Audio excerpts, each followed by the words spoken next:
ಮತ್ತು ದಿಕ್ಕುಗಳ ಬಗ್ಗೆ ಒಂದು ಕಥೆ ನಾವು ನಿಮಗೆ ಹೇಳ್ತೇವೆ ಇವತ್ತ. ದಿಕ್ಕುಗಳು 4 ಇದ್ದಾವೆ. ಅದರ ಅನುಗುಣವಾಗಿ ನಿಮಗೆ ಇವತ್ತು ಒಂದು ಕಥೆಯನ್ನು ಹೇಳ್ತೇವೆ. ಒಂದು ಊರಾಗ ಒಬ್ಬ ರೈತ ಇದ್ದಂತ.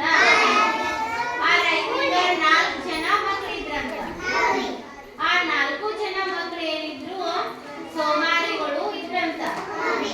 ಅದಕ್ಕೆ ರೈತ ಏನ್ ಮಾಡ್ತಾನು, ನನ್ನ ಮಕ್ಕಳೆಲ್ಲ ಸೋಮಾರಿಗಳು ಆಗಿದ್ರು, ಅವ್ರಿಗೆ ಏನಾರ ಒಂದ ಕೆಲಸ ಹಾಕ್ಬೇಕು ಅಂತ ಹೇಳಿ ಯೋಚನೆ ಮಾಡ್ತಾನಂತ. ಅದಕ್ಕೆ ರೈತ ಏನ್ ಮಾಡ್ತಾನ, 4 ಜನ ಮಕ್ಕಳಿಗೆ ನೀವ ಬಂಗಾರ ಇಟ್ಟಿನ ನಾನು ಹೊಲದಾಗ ಅದನ್ನ ತಗೊಂಡ್ ಬರ್ರಿ ಅಂತ ಮಕ್ಕಳಿಗೆ ಹೇಳ್ತಾರಂತ. ಅವಾಗ 4 ಜನ ಮಕ್ಕಳು ಏನ್ ಮಾಡ್ತಾರು, ಒಂದೇ ದಿಕ್ಕಿನೊಳಗೆ ಏನ್ ಮಾಡ್ತಾರು, ಅವರ ನೆಲವನ್ನ ಅಗಿತಾರಂತ. ಅದ್ರ ತಕ್ಷಣ ಅವ್ರಿಗೇನ್ ಸಿಗಂಗಿಲ್ಲ, ಬಂಗಾರ ಸಿಗುದಿಲ್ಲ. ಅವಾಗ ರೊಕ್ಕ ಬಂದ ಹೇಳ್ತಾರ, ಅವ್ರು ಬಂಗಾರ ಸಿಗ್ಲಿಲ್ಲಪ್ಪ ನಂಗ ಅಂತ ಹೇಳ್ತಾರಂತ 4 ಜನ. ಅವಾಗ ಅದು ಹಂಗ್ ಸಿಗಂಗಿಲ್ಲ.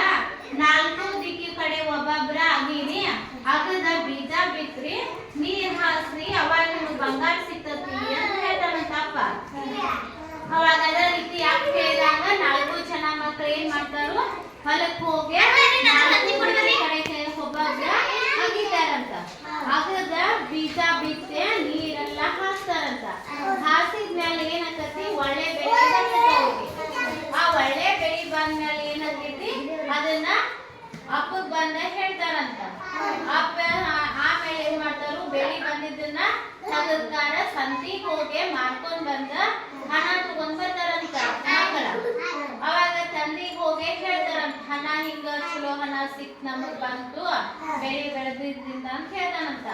ಅವಾಗ ತಂದಿದ್ದವ ಮಕ್ಕಳಿಗೆ ಏನ್ ಹೇಳ್ತಾನು, ಆ ಭೂಮಿಯಿಂದ ನಮಗ ಬಂಗಾರ ಸಿಕ್ತೈತಿ ಅಂತ ಹೇಳ್ತಾನಂತ.